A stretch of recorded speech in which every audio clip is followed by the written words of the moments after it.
Good morning. Many of us have been hurt by Watchtower's actions quite badly, and we would like some justice. So is there any hope for justice for us? There's a lovely story in Matthew chapter 21, and the background is that Jesus had created quite an uproar in Jerusalem. He'd ridden into the town on the back of a donkey and presented himself as their king, and they joyfully accepted him, praising him all the time. Then he went into the temple, and once again he saw the people changing the money and selling animals at disgusting rates. And he said to them, in verse 13, "It is written, 'My house shall be a house of prayer,' but you have turned it into a den of robbers." So he cleared them out, so the pandemonium everywhere. And then people who were lame and blind came up to him to be healed, and he healed them. Standing by were the chief priests and the scribes, and they were indignant. There was something really wrong with these men. They weren't happy that people were being healed. The problem was that they were the ones in control in Jerusalem. Jesus had not asked permission. Could he teach and could he heal? So they asked him a question, and it was a loaded question. In fact, there were two parts to it. So they asked, "By what authority do you do these things, and who gave you this authority?" I'll read to you from Ellicott's commentary, who says this: "The right to take the place of an instructor was, as a rule, conferred by the scribes on someone who had studied at the feet of some great teacher and been solemnly admitted to that office."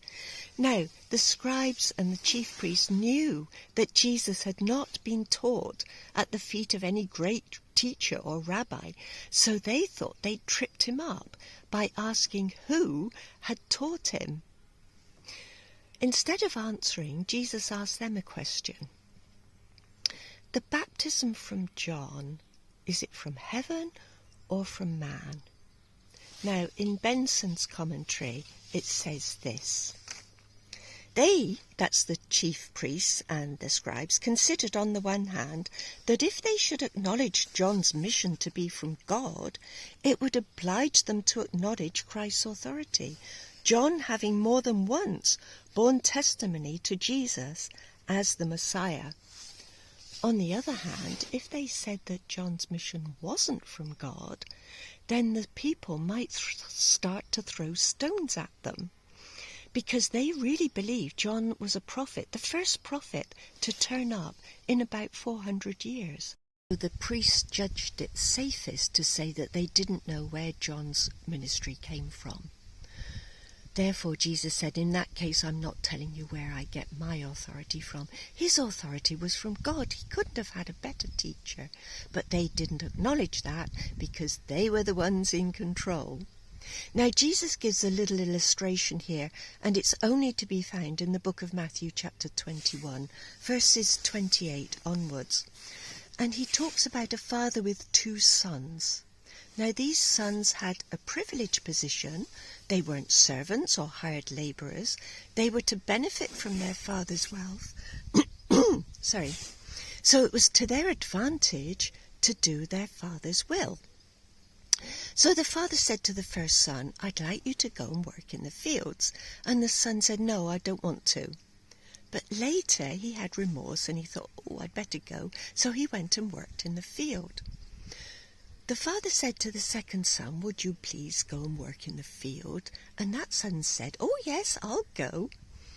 But he didn't. So what application did Jesus make here?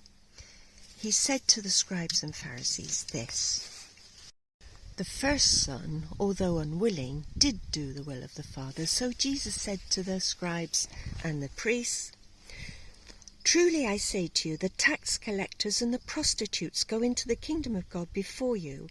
For John came to you in the way of righteousness, and you did not believe him.